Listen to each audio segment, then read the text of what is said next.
L'éducation financière est la base de l'enrichissement. Quiconque veut atteindre la richesse financière, veut atteindre l'abondance financière, doit forcément avoir une intelligence financière. Et pour avoir une intelligence financière, cela passe par l'éducation financière. Donc c'est pourquoi l'éducation financière est un élément très important. Donc dès lors que quelqu'un n'a pas une mindset de gestion, n'a pas une mindset de la maîtrise des gestion financière, il faut éviter de donner ou même de confier des budgets à cette personne. Donc, dans cette vidéo, je vais parler de l'erreur fondamentale que presque 90% des hommes mariés commettent. Et à la fin, maintenant, ils sont finis fauchés, brocs. Ils sont finis aliénés. Cette erreur, c'est se confier 100% de la gestion des finances personnelles à sa propre femme. Donc, je n'ai pas dit de ne pas faire confiance à votre femme. Je n'ai pas dit d'être infidèle. Mais ce que je veux dire, que dès lors que votre femme, vous savez exactement qu'elle n'a pas une maîtrise ou bien elle n'a pas une intelligence financière qui permet de bien gérer l'argent, il faut éviter de confier 100% du budget à la femme. Cela est très dangereux. Donc, et Robert Kiyosaki l'a si bien dit dans le cadre du cash flow. Donc, c'est la base, en fait. Que si tu veux que ton argent, si tu apprends à exercer un métier, tu travailles encore pour l'argent, mais si tu apprends à investir l'argent, l'argent travaille à ta place. Donc, si vous voulez me découvrir, moi, c'est Adama Soro. Dans cette chaîne, je parle régulièrement de business, je parle également de l'éducation financière et de la technologie. Donc, si cela vous intéresse, n'oubliez pas de vous abonner et mettez vos avis dans les commentaires, je prendrai le plaisir de lire ça. Et comme je l'ai dit aujourd'hui dans la vidéo, aujourd'hui nous allons parler d'une erreur monumentale que beaucoup d'hommes mariés commettent. Et cette erreur n'est rien d'autre que se confier 100% de la gestion des finances personnelles à sa propre femme, qui malheureusement a une mauvaise gestion de l'argent, qui malheureusement dilapide, qui malheureusement ne connaît même pas qu'est-ce que c'est que gérer l'argent, qui ne connaît même pas les passifs et les actifs, qui dilapide l'argent, qui brade, qui achète les choses de façon hasardeuse parce que ça lui plaît ou parce que telle personne a dit que c'est bon, telle personne a dit que c'est bon. Et mon mentor Philippe Simon l'a si bien dit, lui, comme lui le consultant, il reçoit souvent des femmes mariées en consultation qui parlent des choses qui bon. Il y a certaines femmes, généralement, c'est des femmes des grands hommes, des femmes de grands fonctionnaires du pays. Il y a d'autres même, leur mari est ministre, l'autre deux mari est DG, l'autre deux mari est ambassadeur. Et puis il y a également des femmes de joueurs qui le contactent souvent.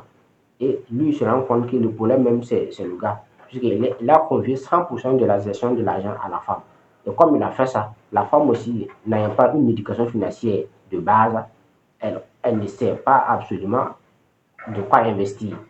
Donc, il a pris l'exemple même d'un footballeur dont sa femme a acheté un immeuble là. C'était un immeuble si je ne me trompe pas, c'était un immeuble de 800 000 euros que la femme a acheté. Voilà, mais en faisant ce que l'immeuble rapporte par mois, il faut minimum même de 20 ans, voire 30 ans pour remonter le capital investi.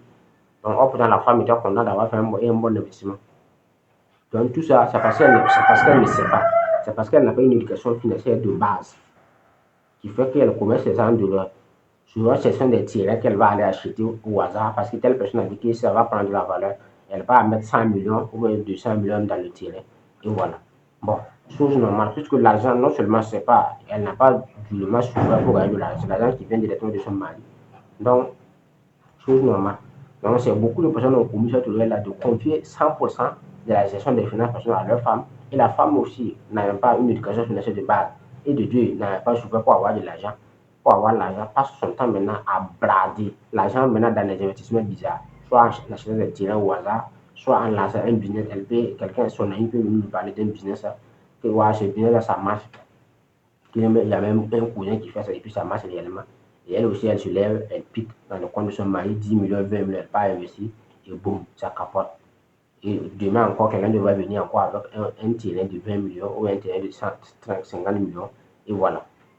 Quand je parle, ce sont des femmes dont leurs maris sont très riches. Je parle des grands footballeurs, ils sont les salaires sont 1 million d'euros, les grands ambassadeurs, même les femmes des ministres, quoi. Donc, bon, ce ne sont pas des nombreux types. Ce sont des hommes très riches. Donc, voilà. S'il y a l'argent, il y a l'argent. Donc, malheureusement, ces hommes, généralement, avec le boulot, voilà, leur calendrier est tellement chargé qu'ils n'ont pas le temps de s'occuper des investissements. Donc, elle confie 100% maintenant à madame. Et madame aussi passe son temps maintenant à blaguer. Et le problème est qu'elle ne sait même pas. C'est l'ignorance qui fait ça. Donc, si elle savait réellement ce qu'elle fait, elle en train de dilapider l'argent de son mari, elle n'allait pas le faire. Voilà, elle ne le fait pas parce qu'elle veut dilapider l'argent de son mari. Elle le fait par ignorance. C'est pourquoi Aristote l'a si bien dit, il n'y a qu'un seul c'était la connaissance, il n'y a qu'un seul c'était l'ignorance. Donc, cela beaucoup d'hommes mariés commettent ce genre d'erreur. Et maintenant, à la fin de sa carrière, maintenant, bon, il n'y a plus rien. Puisque moi, il n'y a plus l'argent qui rentre. Et les investissements aussi que la femme m'a fait aussi, c'est des investissements qui, voilà, qui, tout a capoté. Et à la fin maintenant de la journée, maintenant, voilà, le gars maintenant, il est fouché. Parce qu'il a confié 100% de la gestion des finances personnelles. Cela ne veut pas dire qu'il ne faut pas confier de l'argent à ta femme d'investir ou bien de ne pas partager certaines informations. Mais toi aussi, tu peux faire des informations, tu peux chercher des informations pour pouvoir investir. Mais pour savoir où tu peux commencer à t'éduquer financièrement parce que c'est la base. Mais confier 100% de la gestion à la femme, c'est une erreur monumentale qu'il ne faut pas commettre. Parce que si et seulement si elle fait des investissements qui n'ont pas marché, bon, à la fin de la journée, c'est toi qui payes, puisque c'est pas c'est ton argent. Donc c'est vous deux qui va perdre seulement. Donc cela est une erreur monumentale que beaucoup d'hommes mariés commettent. Parce que l'éducation financière, ça s'apprend. Donc si tu veux confier 100% de la responsabilité à ta femme, il faut d'abord s'assurer même que ta femme même à la base, a les notions de l'éducation financière. Ça comment investir dans l'immobilier, ça comment investir dans un business. Voilà. Là, on ne se lève pas comme ça et puis on dit que tel business ça marche et puis on parle là. C'est pas comme ça fonctionne. Donc voilà ce que je voulais dire dans cette vidéo concernant l'investissement.